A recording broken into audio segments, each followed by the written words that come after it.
Part 13 Terharu. Ketulusan cinta dan kelembutan hati Sarah secara perlahan akhirnya mampu mengubah sikap Wisnu yang kasar dan egois. Laki-laki itu kini makin menunjukkan perhatiannya kepada wanita yang dulu sangat dia benci. Dia bahkan sering mengabaikan telepon Sandra. Kebencian itu tumbuh karena menganggap Sarah sebagai penghalang bersatunya hubungan dirinya dengan Sandra. Entah apa yang Wisnu pikirkan saat itu. Padahal sangat jelas kalau dia yang telah meminta Sarah menikah dengannya. Tuntutan orang tua yang meminta Wisnu agar segera membina hubungan rumah tangga dan memiliki keturunan telah membutakan mata hati laki-laki itu. Dia melampiaskan segala kesalahannya kepada Sarah, wanita yang bersedia menikah dengannya karena sebuah janji. Akan tetapi, sekarang Wisnu seolah-olah telah melupakan rasa benci dan kesal yang ada dalam hatinya terhadap Sarah. Dia tidak pernah lagi menghardik atau menyakiti fisik sang istri seperti dulu. Kini Wisnu justru menunjukkan perhatian layaknya seorang suami. Saat ini, usia kehamilan Sarah memasuki 5 bulan. Wisnu sudah sering mengusap bahkan mencium perut sang istri untuk merasakan keberadaan calon anaknya. Namun dia melakukan itu ketika Sarah sedang terlelap di malam hari. Wisnu juga melakukan hal serupa sekarang. Dia berbicara kepada calon bayinya sambil memegang perut Sarah. Sang istri telah menuju alam mimpi sejak 1 jam yang lalu. Wisnu pun memanfaatkan kesempatan itu untuk menyentuh istrinya. Sehat-sehat terus ya anak papa. Nggak boleh nakal sama mama. Kasihan mama tiap hari lemas karena selera makannya berkurang akhir-akhir ini. Bantu mama supaya gizi kamu terpenuhi. Wisnu pun berbaring di samping Sarah. Dia memandangi wajah sang istri yang menghadap ke arahnya. Sekarang laki-laki itu mulai sadar dengan kecantikan yang dimiliki wanita yang kini sedang mengandung anaknya. Ternyata kamu cantik banget bidadariku, begitu batin Wisnu. Wisnu kembali mengingat apa yang dia lakukan kepada Sarah 3 bulan setelah pernikahan mereka. Bukan hanya kalimat kasar yang dia lontarkan kepada sang istri, tetapi laki-laki itu juga tega menyakiti fisik Sarah.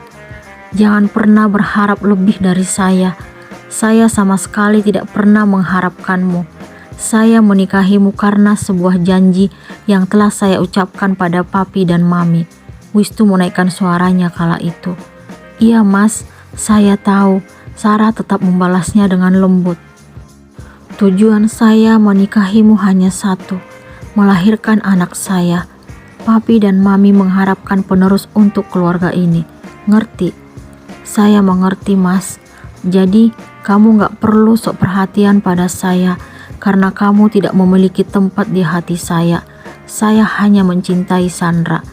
Wisnu mendorong kasar tubuh Sarah kala itu karena wanita tersebut memberikan perhatian kepadanya.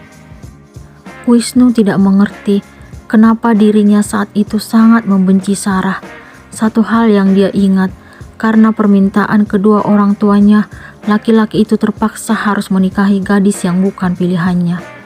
Saya ingin tetap menunggu Sandra, Mi. Ketika itu, Wisnu mengucapkan keinginannya tersebut kepada ayah dan ibunya. Papi dan mami gak mau tahu. Kamu harus segera menikah, gak perlu menunggu wanita yang gak pasti.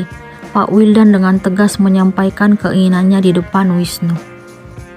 Kenapa papi bilang Sandra gak pasti? Dia wanita yang saya cintai. Wisnu tetap melakukan pembelaan terhadap Sandra. Apa yang pria itu sampaikan tidak berpengaruh sama sekali terhadap kedua orang tuanya. Pak Wildan dan Bu Siska tetap pada keinginan mereka. Wisnu harus segera menikah. Jika laki-laki itu menolak, sang ayah mengancam akan menarik kembali semua yang Wisnu miliki. Mas, jangan tinggalin saya. Tiba-tiba Sarah mengeluarkan suara dengan mata terpejam. Wisnu terkejut hingga lamunannya buyar seketika. Saya nggak bisa hidup tanpa mas. Sarah masih tetap melanjutkan bicaranya sambil tidur. Wisnu tersenyum mendengar apa yang keluar dari mulut Sarah. Dia pun membelai rambut wanita itu. Ternyata belayan sang suami mampu membuat Sarah kembali terdiam. Entah apa yang mengubah hati Wisnu, dia pun mencium puncak kepala Sarah. Wisnu seolah-olah tidak ingat lagi kebencian yang tertanam di hatinya selama ini. Dia dengan sadar memberikan kasih sayang kepada sang istri. Jika Sarah mengetahui hal itu, dia akan merasa menjadi wanita yang paling beruntung saat ini. Sejak kehamilan Sarah memasuki 4 bulan, selera makannya berkurang. Wanita itu tampak kurus sekarang. Sudah sebulan lamanya, Sarah mengonsumsi nasi hanya beberapa sendok setiap makan bersama keluarga. Bu Siska sangat khawatir melihat keadaan menantunya tersebut. Wanita parubaya itu meminta Wisnu agar memberikan karbohidrat selain nasi untuk Sarah. Wisnu pun menyanggupi permintaan ibunya. Wisnu meminta Sarah mengonsumsi roti dan memperbanyak makan buah. Sarah pun berusaha menuruti permintaan suaminya, walaupun kadang tetap muntah. Wisnu ingin anak dan istrinya tetap sehat-sehat saja. Dia juga merasa kasihan melihat wanita yang kini sedang mengandung anaknya tersebut terlihat lemas. "Badan kamu panas." Wisnu terkejut merasakan tubuh Sarah panas setelah bangun tidur pagi ini. "Iya mas, dari semalam bawaannya lemas banget." Sarah pun memilih duduk dari rebahan. "Kenapa kamu gak bilang? Kamu baring aja lagi." Akhirnya Sarah kembali berbaring. Wisnu segera keluar dari kamar. Ternyata tujuannya mengambil air dan handuk untuk mengompres dahi sang istri. Sarah sangat terharu melihat apa yang dilakukan suaminya. Walaupun sebenarnya dia sering sedih jika mengingat Wisnu masih berhubungan dengan Sandra. "Mas gak ngantor?" tanya Sarah kepada suaminya.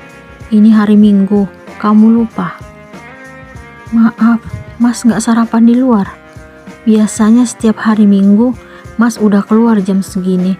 Sarah melihat jam dinding menunjukkan angka 8:10. "Saya mau sarapan di rumah saja." Tiba-tiba ponsel Wisnu berdering. Laki-laki itu segera mengambil benda pipi miliknya dari nakas. Ternyata telepon dari Sandra. Dia pun menerima panggilan tersebut. Dia meminta maaf karena tidak dapat memenuhi permintaan wanita itu pagi ini. "Maaf ya, aku gak bisa sarapan bareng kamu. Aku mau makan di rumah aja. Next time kita sarapan bareng lagi." Wisnu berbicara dengan Sandra di telepon, tetapi dia melirik Sarah. "Ya udah deh. BTW, akhir-akhir ini kamu sering nolak ajakanku, Mas. Apa kamu sibuk banget?" Terdengar rengekan Sandra dari seberang telepon. "Iya, aku harap kamu bisa ngerti." Wisnu kembali melirik ke arah Sarah. Wanita itu kini membelakangi suaminya. "Tapi kamu gak bohong kan?" Sandra merasakan ada yang berubah dari sikap Wisnu. Bicaranya tidak selembut dulu. "Enggak lah. Ya udah, aku tutup dulu. Nanti kita sambung lagi ngobrolnya." Wisnu pun mengakhiri pembicaraan lalu menutup telepon. Wisnu meraih tubuh Sarah agar berbaring seperti semula. Laki-laki itu kembali mengompres dahi sang istri. Dia terkejut melihat bening kristal milik Sarah keluar dari pelupuk mata. Wisnu tidak mengerti kenapa wanita tersebut tiba-tiba menangis. "Kamu kenapa nangis?" Wisnu sangat penasaran melihat air mata Sarah. "Gak apa-apa mas." Sarah tidak ingin mengatakan yang sebenarnya. "Gak apa-apa gimana? Udah jelas-jelas kamu nangis." Wisnu tidak pernah tahu seperti apa perasaan Sarah sejak mengetahui suaminya masih tetap berhubungan dengan wanita lain. Sarah berusaha kuat selama ini, namun kesabaran itu tetap ada batasnya. Kali ini Sarah tidak mampu menyembunyikan kesedihannya di depan Wisnu. Selama ini Sarah berusaha tegar di depan Wisnu. Walaupun kenyataannya dia selalu menangis tanpa sepengetahuan laki-laki itu. Sarah sangat sedih karena tidak mampu berbuat apa-apa walaupun statusnya sebagai istri Wisnu. Sarah selalu menyadari pernikahannya dengan Wisnu hanya berawal dari sebuah janji. Tidak ada cinta di antara mereka. Ya, walaupun akhirnya Sarah merasakan cinta itu tumbuh sejak usia pernikahan bersama Wisnu menginjak 3 bulan. "Kamu marah karena saya terima telepon tadi? Kamu tahu itu dari Sandra?" Wisnu kembali melontarkan pertanyaan kepada Sarah. "Apa saya memiliki hak untuk marah? Bukankah Mas selalu mengingatkan status saya yang tidak pernah ada di hati Mas?" Sarah memberanikan diri untuk bertanya kepada suaminya. "Kamu jangan terlalu banyak mikir. Ingat kata dokter kemarin saat kamu diperiksa. Kamu gak boleh sedih karena berpengaruh ke kandunganmu." Wisnu justru mengalihkan pembicaraan. Dia menempelkan jari telunjuk kanannya ke bibir Sarah. Anak saya harus sehat. Laki-laki itu merasa malu untuk mengatakan bahwa dirinya menginginkan kesehatan sang istri dan calon bayi mereka. Sarah sering bingung melihat sikap Wisnu. Laki-laki itu makin menunjukkan perhatiannya kepada sang istri, tetapi dia juga tetap menemui wanita masa lalunya. Kadang Sarah berpikir ingin mengumpulkan kekuatan untuk meminta Wisnu menjauhi Sandra. Namun, niat itu belum tersampaikan hingga saat ini. "Kamu mau sarapan apa?" Wisnu kembali menunjukkan perhatiannya. Sekarang dia memilih rebahan di samping Sarah.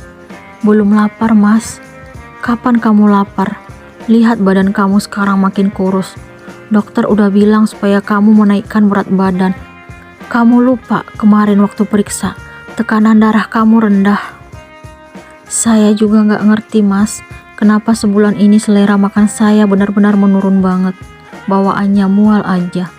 Kamu harus lawan rasa mual itu demi anak kita." Sarah sangat terkejut mendengar pengakuan Wisnu. Selama ini, laki-laki itu selalu mengatakan bahwa bayi yang ada dalam kandungan sang istri merupakan anaknya sendiri. Wisnu tidak pernah mengakui bayi tersebut sebagai anak dari istrinya. Namun sekarang, Sarah menerima kenyataan yang berbeda.